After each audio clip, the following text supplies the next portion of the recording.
करोड़ों रुपए छापते हैं। लेकिन ये लोग आपको ये चीजें कभी नहीं बताएंगे। ये आपको ऐसे दिखाएंगे कि ये सारा पैसा इन्होंने एमएलएम से कमाया है। आखिर क्यों?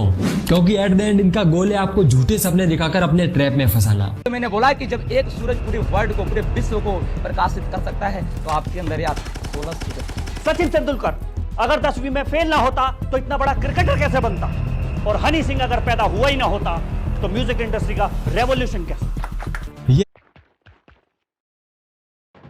इन सो कॉल्ड मैनिपुलेटिव स्पीकर्स और इनकी एमएलएम कंपनियों की लिस्ट। अब ये छपरी जैसे कुछ घटिया लोग तो अपनी डिग्री और नाम तक फेक दिखाते हैं, बस इसलिए कि इनोसेंट लोगों को अपने ट्रैप में फंसाकर उनको लूट सके।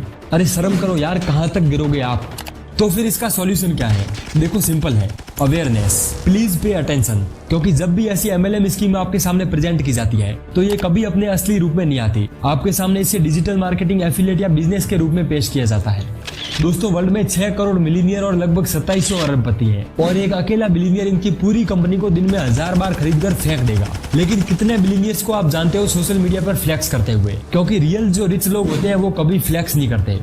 तो नंबर 2, अगर कोई आपको सोशल मीडिया पर अपनी रिच लाइफस्टाइल दिखाए, 24/7 सूट बूट पहनकर आए, तो समझ जाओ कि वो एक लुटेरा है जो आपको लूटना चाहता है। नंबर 3, अपने टाइम की वैल्यू करना सीखो। MLM is not worth your time. Number 4, आप अमीर, be your own boss, financially free तभी बनोगे जब कोई जेन्युइन बिजनेस करोगे। और नंबर 5, डिसीजन कभी भी फेक मोटिवेशन देकर नहीं, रियलिटी के बेस पर लेना सीखो। और अंत में आप सबसे मेरी हाथ जोड़कर गुजारिश है, अगर आप भी इस ट्रैप में फंस चुके हो, leave it as soon as possible. Please दूसरे इनोसेंट लोगों को झूठ बोलकर अपना शिकार मत बनाओ। इस वीडियो को अपने सारे फ्रेंड सर्कल में जरूर शेयर करना। अब आपकी रेस्पॉन्सिबिलिटी है कि आपका कोई दोस्त इस स्कैम में ना फंसे, because selling fake dreams is worse than selling drugs. The following is a conversation with Dr. Subhash Kak. Dr. Kak is an Indian-American computer scientist, theoretical physicist, historian, Indologist, Vedic scholar, linguist, philosopher, and poet. Dr. Kak's scientific research has spanned the fields of information theory, cryptography, neural networks, quantum information, and theoretical physics. He is one of the pioneers of quantum learning. He coined the term quantum neural computing, which is a theory of consciousness that is partly classical and partly quantum. He has authored and co-authored at least 20 books on a variety of topics. In 2019, Dr. Kak was awarded the Padma Shri, which is India's 4th highest civilian award, for his immense contributions in multiple areas of expertise. The following conversation was recorded on February 7, 2022. Dr. Subhash Kak, welcome back to the channel, and thank you so much for agreeing to do this podcast. It's great to have you back. Thank you, Abhijit. Really delighted to be discussing a very interesting scientific problem of our times. Indeed. So, this channel that I'm running, which has evolved over time. So the interesting thing about this channel is that the audience has an interesting demographic. Over 50% of my audience, my viewers, are below the age of 25. And when I do these live interactions with them, it's all teenagers, 12-year-olds and 15-year-olds, students who come in and ask me questions. And I'm getting a lot of questions about computer science, AI, quantum computing, consciousness, and all that. And I've been answering the questions, but I thought, why not bring in one of the experts, one of the pioneers in this field? And I myself am fascinated by this field, so I will also be able to gain some really new knowledge from you. So that's the reason why I called you. And once again, thank you for doing that. Wonderful, really, yeah.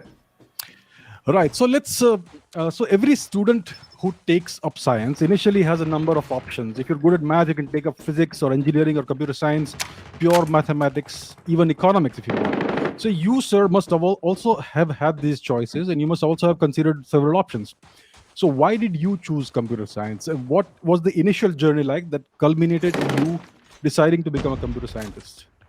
Well, my journey had a lot of zigzags. I really wanted to be a writer, but my mother said, no way, how are you going to support yourself? And so she backed me off to an engineering college. And then after my brother was doing his PhD, he had also done his engineering. So I said, well, I should do what he's doing. So I went off to do my PhD at IIT Delhi. And the professor worked on information theory. So I started working on information. And then the university or IIT asked me to stay on as a faculty. And the question that came to me is that, well, you have quantum mechanics, which is the underlying theory of matter and reality. So how does information come in there? So I was reading a lot of stuff, and I also went to Imperial College for a year and met with some of the leading people working in physics at that time. Although my base department was electrical engineering at IIT Delhi. And so I think I was the very first person to look at the question of uncertainty and information, because you have the fundamental uncertainty principle. So I said, is it possible that